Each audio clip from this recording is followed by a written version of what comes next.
In this edition of the Shop Talk series, we're with Stephen Donahue out of Graniteville, Vermont to talk about his 2026 season in racing. Thanks, Stephen, for having me out. Yeah, no problem. Let's go over this car first. This is your primary car?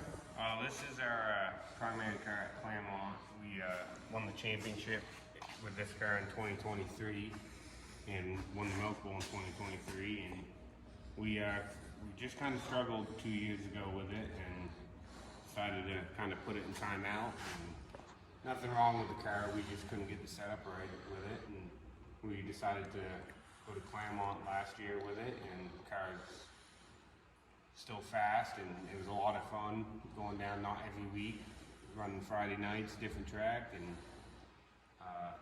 gonna plan on taking this one back there again this year. I've only been down there a handful of times, and that's a very odd turns 1 and 2. Like, you got to go high in 1 and pinch 2, Yeah.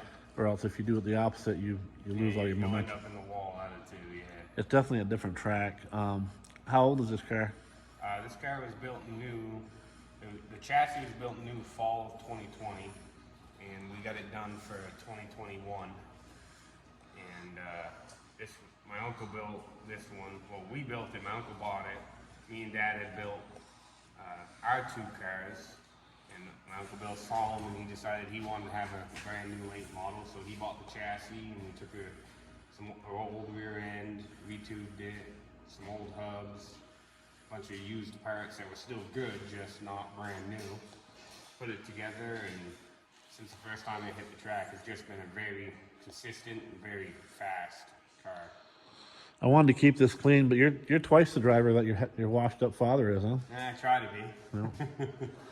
Try to be. Let's go over the sponsors a little bit. Yeah, we got our One Credit Union. They're coming back on this year, which is great. We got Lowry's Auto Sales with Bill and Jane Lowry. We got The Den with Jeff Cochran. Rutledge Construction. And we got Prime Salon and Day Spa, which is my Aunt Maria and my Uncle Bill. We got Kingsbury Construction coming on this year with TJ Kingsbury, which is very cool because they always sponsored me with Norm's car, which is nice. And the rest of them are all, we're trying to get it all locked in as we go through getting ready for race season. We got Nate Brown and Brown's Construction.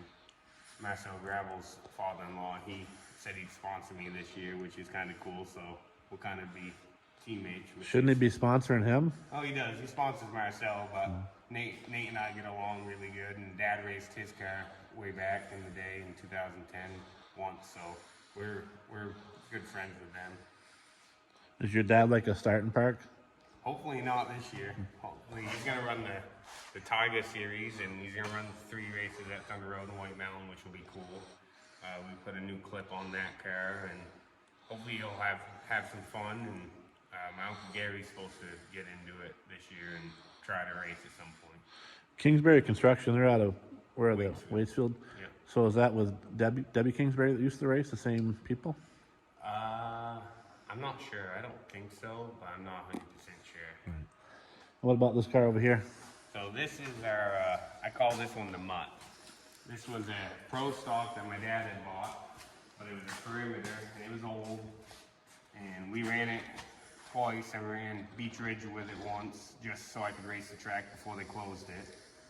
And we ran it at Thunder Road with the Pass Series, and had a big motor in it, and they outlawed the big motors, so we were like, well, no one's gonna buy it. It's not really worth a whole lot as a pro stock, so we decided to convert it to a late model, and we put a new CRF clip on it for this year, Dean Clantenberg, and hopefully we'll be able to make it go a lot better. How much work to convert it from a pass car back down? This one wasn't, it was a lot of work, but it wasn't. Like, we had another rear end that we were able to change the tubes in, put that in, because it had a locker in the pro stock rear end. Put same 515 hubs, convert it to single piston caliper instead of the 4 piston calipers like Pass can run, and run our QA1 or Coney shocks, and then just put our 603 and 3-speed transmissions in. And it was a lot of work, but it wasn't as much as I would have thought it would have been, like chassis work was. So there's going to be a few expert watching this, and they're going to say that everything that you just said, Raper has no fucking clue as to what that means. So, because he's stupid, that's what they say. Eric Chase being one of them. What's your schedule like for the year? Yeah, this year we're gonna run Thunder Road full time. The tour race at the beginning of the year is kind of up in the air because we had this car all apart and we want to make sure nothing's gonna happen like in practice day and stuff. And then we're gonna do that.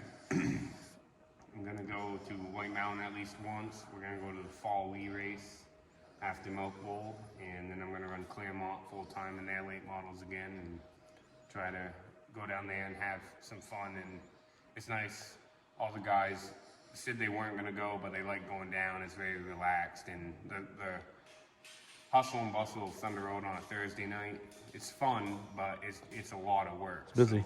So it's a very busy night, and Claremont's not nearly as busy. It's a lot more laid back, so it kind of gets them all to relax a little bit and remember why we all like to race for some reason.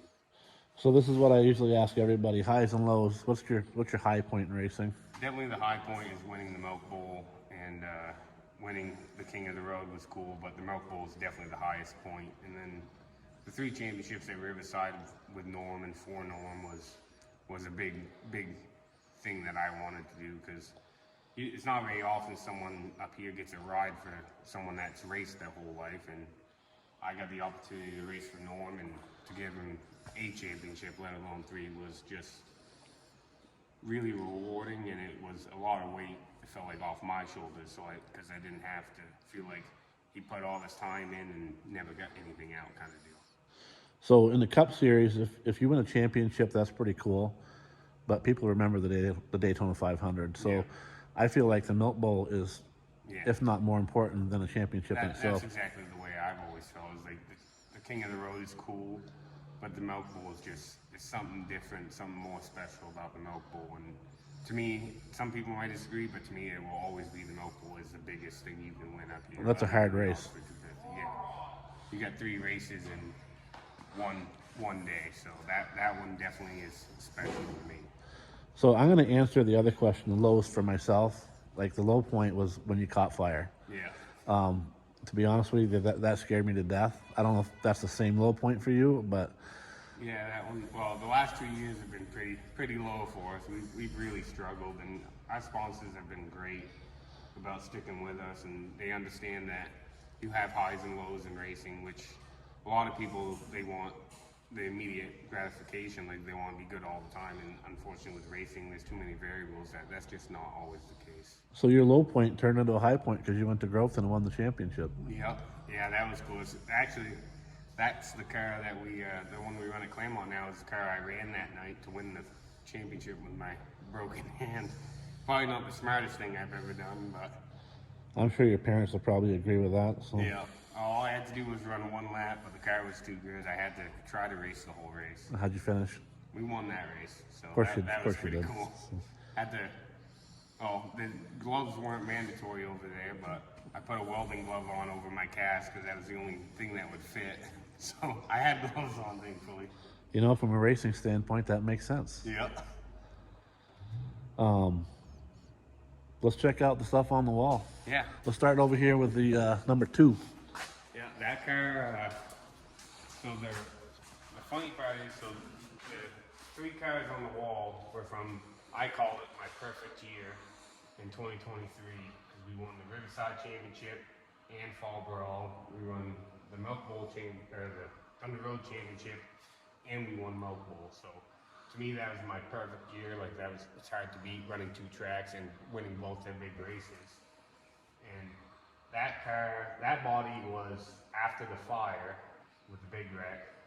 We took that original roof, which has a ton of damage on the other side, bolted it on, and was just gonna run it for the Milk Bowl. Well, no one decided that we're not gonna change the whole roof and everything this year. We'll wait another year. So that roof stayed on for the next year, which became 2023.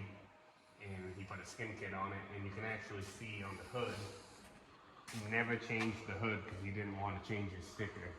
You can see where the car slid on its nose and it went through the hood, scratching all. He didn't want to change it. Which now it's a cool talking piece, but Right. at the time it was, it didn't look the best on the racetrack, but it doesn't always have to look pretty to go fast. What about this one?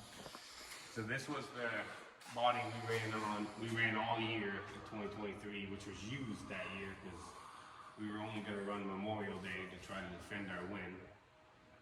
And it started out with a green roof, all white, and we finished 5th. We had a good race. And Bergamot and Amore came on and wanted to sponsor us, which they were great people. Peter and Amanda, great people, great to work with. They came on board and they wanted a black car, black and white. And I was like, we gotta put a little bit of green on. So they agreed to do the green outline, which turned out really good. And we, after the championship, we actually had the front snout of the body off. And it was just sitting there because we were getting ready to wrap it for a throwback. And I had gone to Maine and with Brian in the middle of the week left here about 6 o'clock, I feel like. Went to Oxford, Maine and bought a whole nother car for the motor and basically the drivetrain, which the rear end is actually in that car now. And we got back and my dad was like, well, the body on that one's pretty good. So he decided we're gonna take that whole body off, put the whole other body on it and rivet it and wrap that body just to keep our championship King of the Road body all together, which Dad was definitely a lot more proud of me winning that one because that was just something he wasn't able to do while he was racing, so it meant a lot for him to keep the body and everything all together.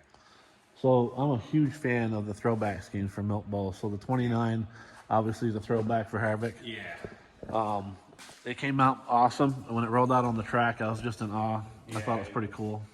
Jason Pelkey at Perspective Graphics, we didn't give him a whole lot of time. Originally, we were going to do like Kevin Harvick's Budweiser scheme or his black and simple color change with that body. And we put this one on, and I always loved Kevin Harvick as a race car driver. I mean, he was my race car driver until he retired, unfortunately. And I had a picture when he went to Oxford 250 with him with my dad walking through the pits. And they were talking, and my dad had his National Guard suit on, and he had a Reese's one-piece suit because he was sponsored by Reese's. And I always loved that bright orange and yellow. So my mom and dad had bought me a crew member's suit that I could wear racing odd cars or whatever a few years back. And my girlfriend Amber actually was the one, no, if we're gonna do it, we should just do his Reese's car. You have the suit, which will match nice and it'll look perfect. Is that a permission thing or just do it? It was just to do it. Yeah. And we had to talk to Bergamot and Amore, and because they weren't on the hood for this one, because we wanted to keep it as much of the original, like his 2006 first win at Loudon. That was my first cup race I went to. We wanted it to look as much like that as possible, and they were all on board about it. They were great to work with What that about- because it's hard for them to not be on the hood for that race, big race. It was a lot to ask for them. What about It Reese's? was great. You I didn't, didn't ask them. didn't ask them? We tagged them all in it, all the posts all weekend and stuff, and just never heard anything back, unfortunately. So this neon down here, that's your Daredevil? Yeah, that was my Daredevil. That was my second year. It's a little dirty, but working in the shop, it gets dirty. That was your first experience racing. Yeah, that was my first car, but my second year running, and it was just a 4-door automatic because I didn't know how to shift yet. And that car ended up in the old Turn 4 tractor ties they used to have there before the wall went up, and the right front got folded underneath itself. So that car only lasted 2 years. All part of learning, and that's the good part about the Daredevils is you gotta remember it's a learning class. It's not like moving up and being a full racing class. Kind of like the kids division. Exactly, it's exactly this kids division. It's like they're learning, so the chance of them wrecking something is more than likely. You just gotta make sure they're safe inside the race car, and that's the most important part. So this picture here, you actually look like you cleaned up pretty good. Yeah. You got your grandfather in who's gone now. Yeah. Bill, that guy on the left there, I'm not sure who that is, but That's my favorite picture from the Milk Bowl win, and especially obviously now you think about it more with Papa being gone, unfortunately. But yep. I mean, that was, to me, it was huge for him to be there and his two sons and his grandson winning the Milk Bowl, and I'm assuming, and I think it meant just as much to him, which is really special. So let's talk about your numbers. 2 is obviously for Norm. Yep. When I got his ride, the number wasn't going to change, so which I was fine with. And I like the number 2. It's not my number. And now with him gone, I wouldn't, it wouldn't feel right kind of running it. It was his number, and it was his and my thing, and it's kind of different. So the 26 and the 31 are dad, uncle, grandfather. Yeah, the reason we did the 31 was because it was already on the car, because it was Bill's car, and he was obviously 31 because of Papa. And when I was going to run his car, I was like, perfect, I'll just run his number and his 4 Papa, which my Papa liked too, because he was able to spot for his number, which was cool. And 26 was always the number I wanted, and it was just because my dad was always 26, and when I got into it, it's like, I don't know what number to choose, so I'm just going to take my dad's, run his same number. Now this has nothing to do with racing, but a lot of people don't know is that you used to ride my bus in kindergarten, and you were not you weren't an angel. No, I was not. That ADHD really kicked in when I was a kid. I was a bit of a troublemaker. We had some go-arounds. It worked out good. Yeah, it did, didn't it? Not. More trophy and championship stuff. Is that Groveton up there, the black and white? Yeah, that was our last championship before Norm passed that fall. I spotted Jared PT and his wife Mercedes had that made for me. That was right after the championship race. I stopped and turned 4 because he said he wasn't going to come out unless I picked him up. So stopped and turned 4, picked him up, and brought him to the front stretch. Racetracks. How many racetracks have you raced at? Canaan, Claremont, Riverside, Thunder Road, Beach Ridge, Oxford, Lee, Hudson, Shorty Air, Devil's Bowl. Airborne? No, I never got to Airborne, unfortunately. Hickory, Richmond, Loudon. Did you ever go to New Smyrna? No, I was too young back then. Yep. Favorite track? Chris Machad's going to see this. You're going to have to say Thunder Road. Thunder Road, the old Thunder Road. I still love Thunder Road because it's Thunder Road, but I miss the old asphalt, and just when I was in the Tigers, I just loved the old swinging lights. Just reminded me more of when I was a kid. Definitely that track. Other than that, I wish I could have experienced Beach Ridge more than that one race, because that track seemed like a lot of fun, and it seemed like a hell of a lot more fun than Oxford, because I hate Oxford. That track is terrible. There's no straightaway. No, it's not that there's no straightaway. There's just no grip at all, and it sucks. There's no goop on it, nothing? No, they don't goop it much. So you said Harvick was your look up to in the Cup Series. Who was your Thunder Road look up to? Definitely Dad. Definitely Dad. I went there once I got old enough to go. My grandparents could handle me when I wasn't all hyped up. Dad was there every week, so it was just, that's where I always wanted to be. Anything else you want to add before we wrap up? Well, I'm hoping this year goes a lot better, and the crew, Brian, Justin Johnson, and Blakely, PT, my spotter, my girlfriend Amber, my dad, who he doesn't go to the races much, but he works on the cars a lot during the week with me. And we got a bunch of guys that help. The Lansons have helped. Mark Lanfear's always been a huge help for us. Billy Nelson, who always helped me with Norm's car, and I've got a lot of support that have become friends and were friends before, but they become a lot more like family. Like, they know just swing up, stop up, and anything they need, anything they can use it. My uncle Gary, that's his toolbox. He's in the shop all the time doing stuff. He's a great help. Rowdy Parker, he hung out all winter with Dad, which was cool. Just without them and all the fans, and you couldn't do this because it's a lot of work, it's a lot of money, and at the end of the day, it's a hobby. It's not, you don't make money racing, unfortunately. You can win every race and still be in the hole. Yeah, exactly.